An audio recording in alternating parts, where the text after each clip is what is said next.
Can we truly unlock the wisdom of the ancients by decoding the symbols they left behind? For thousands of years, the ancient Egyptians inscribed intricate hieroglyphs on tomb walls, temple columns, and delicate papyrus scrolls, not merely as art or historical record, but as vessels of deeper meaning. These inscriptions include stories of gods and pharaohs, sacred prayers to guide the dead, and meticulous instructions for navigating the afterlife.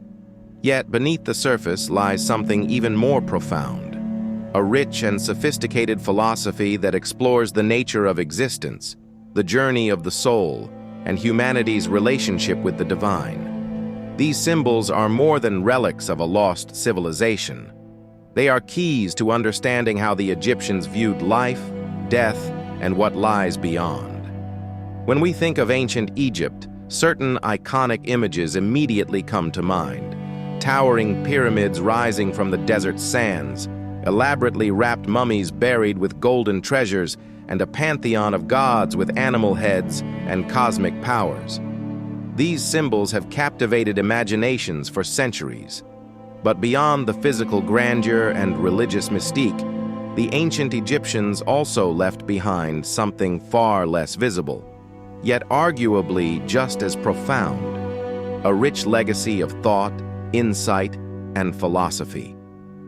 Unlike the philosophers of ancient Greece, who wrote structured dialogues and treatises, Egyptian philosophy wasn't formalized in systematic texts. It was not confined to academic debate or abstract theorizing. Instead, it was embedded in the lived experience of the people, woven into myths, encoded in religious rituals, and passed down through proverbs, hymns, and sacred instructions. Their worldview was deeply holistic. Life, death, nature, and the divine were all part of a single, interconnected cosmic order. At the heart of this worldview was Ma'at, a complex concept that encompassed truth, justice, balance, and harmony. To live according to Ma'at was not just a spiritual ideal, it was a practical guide for ethical living, community responsibility, and cosmic alignment. The Egyptians saw the universe as a moral structure where personal behavior could uphold or disrupt the delicate equilibrium of the world.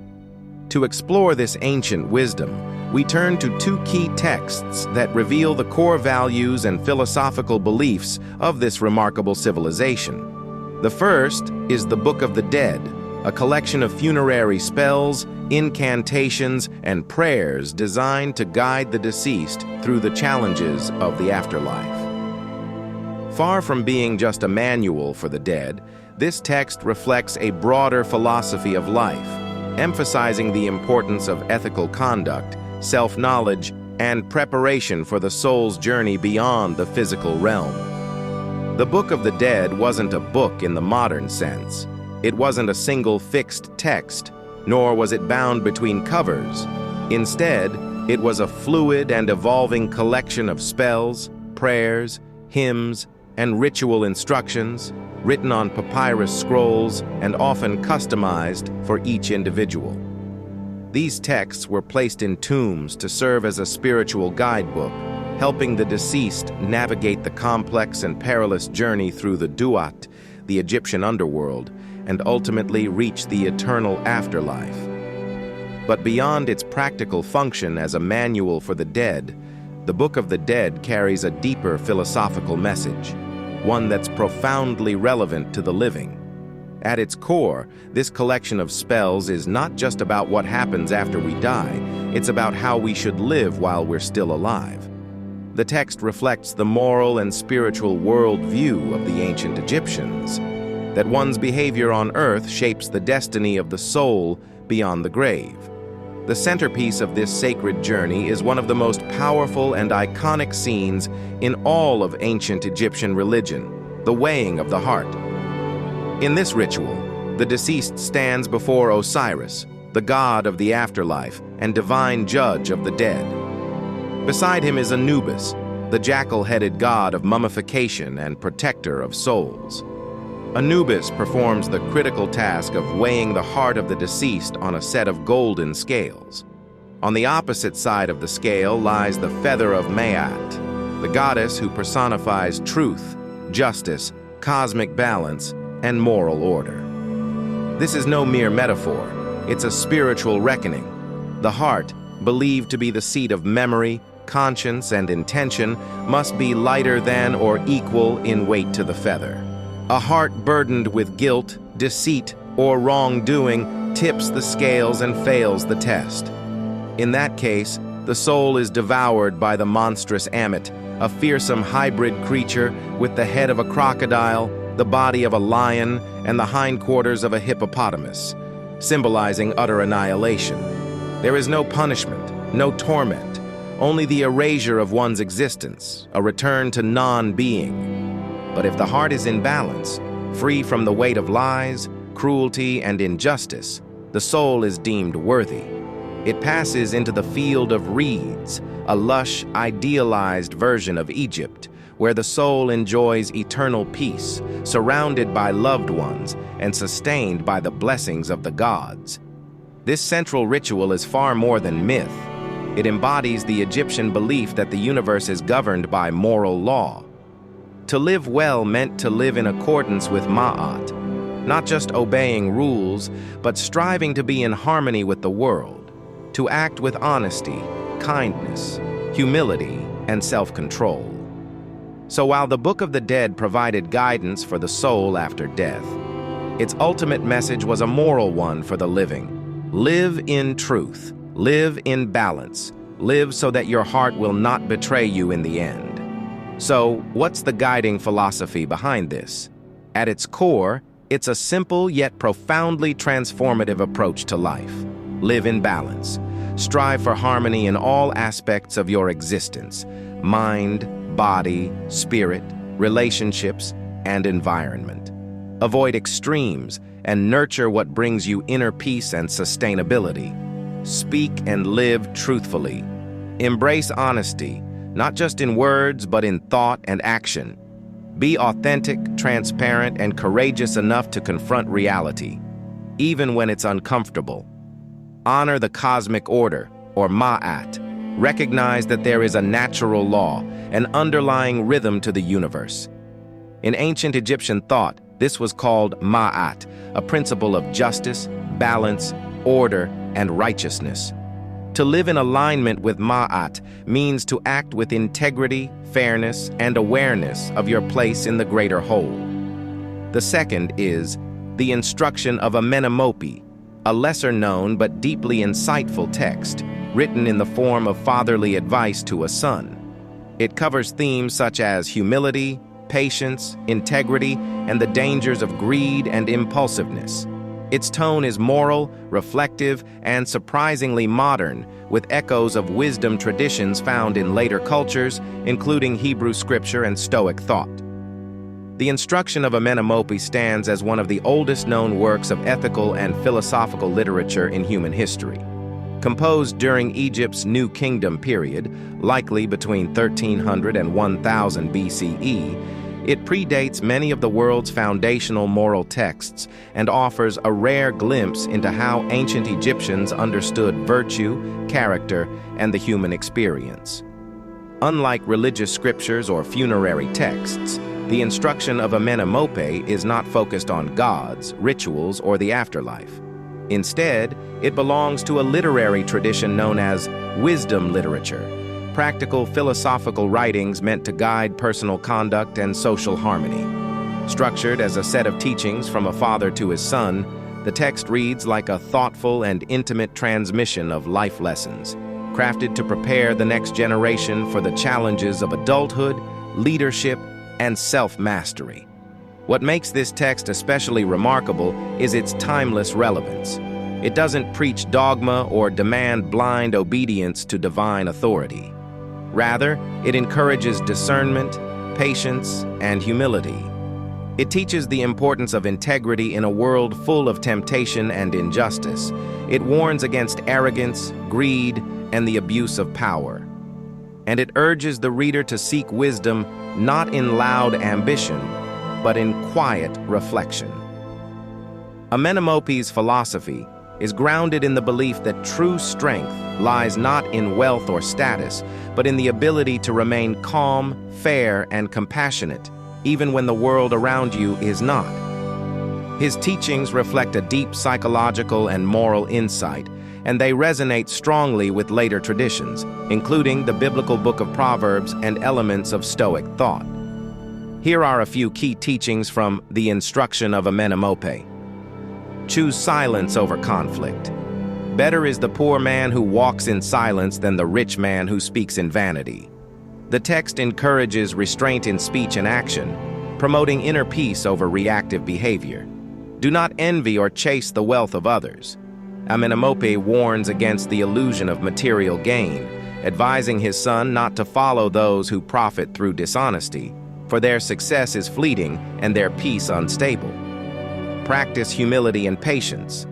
Do not raise your heart in pride when you are successful.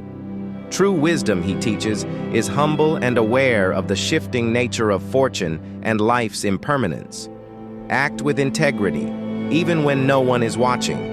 Moral character, according to Amenemope, is tested not when things are easy, but when one faces injustice, betrayal, or hardship.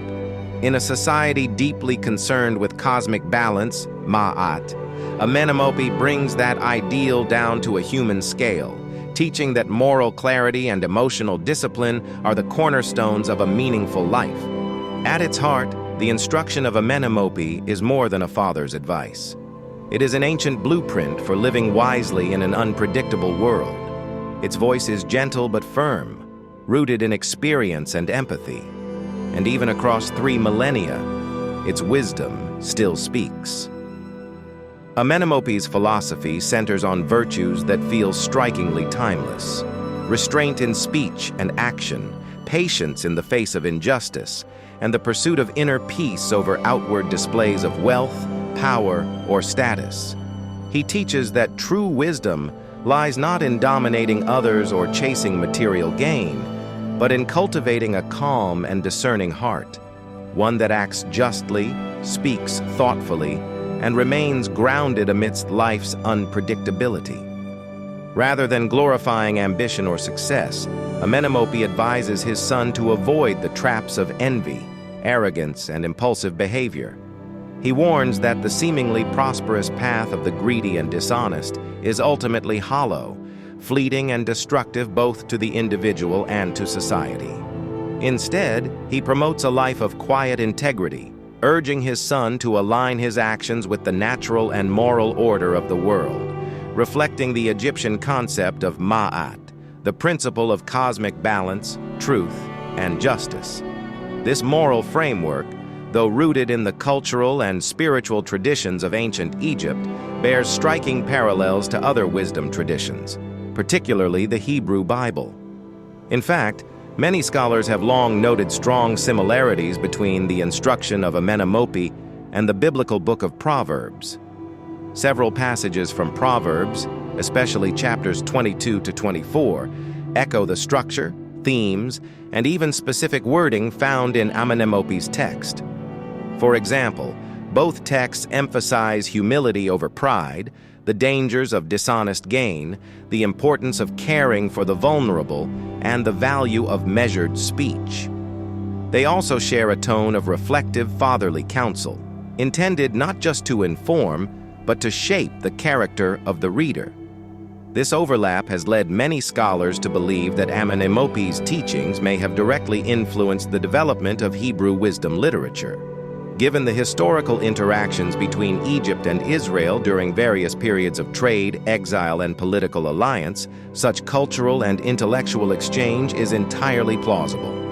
Whether or not the influence was direct, the resonance between these texts reveals something deeper: that across cultures and centuries, human beings have grappled with the same essential questions: how to live well, how to act justly, and how to find peace in a chaotic world.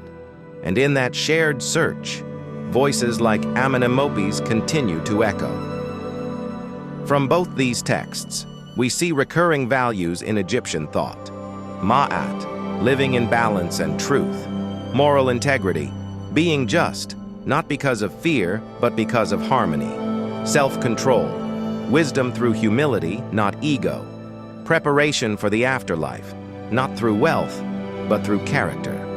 In a world often marked by confusion and unrest, the ancient wisdom of Egypt offers a clarity that feels strikingly relevant today.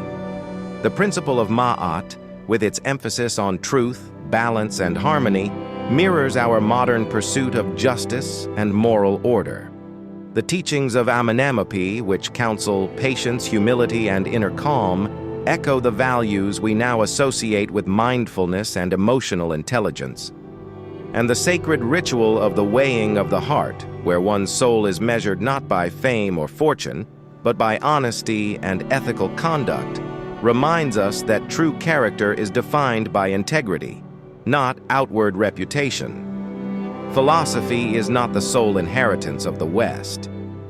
Long before Socrates questioned the world, the Nile had already birthed profound reflections on how to live well, think deeply, and act justly.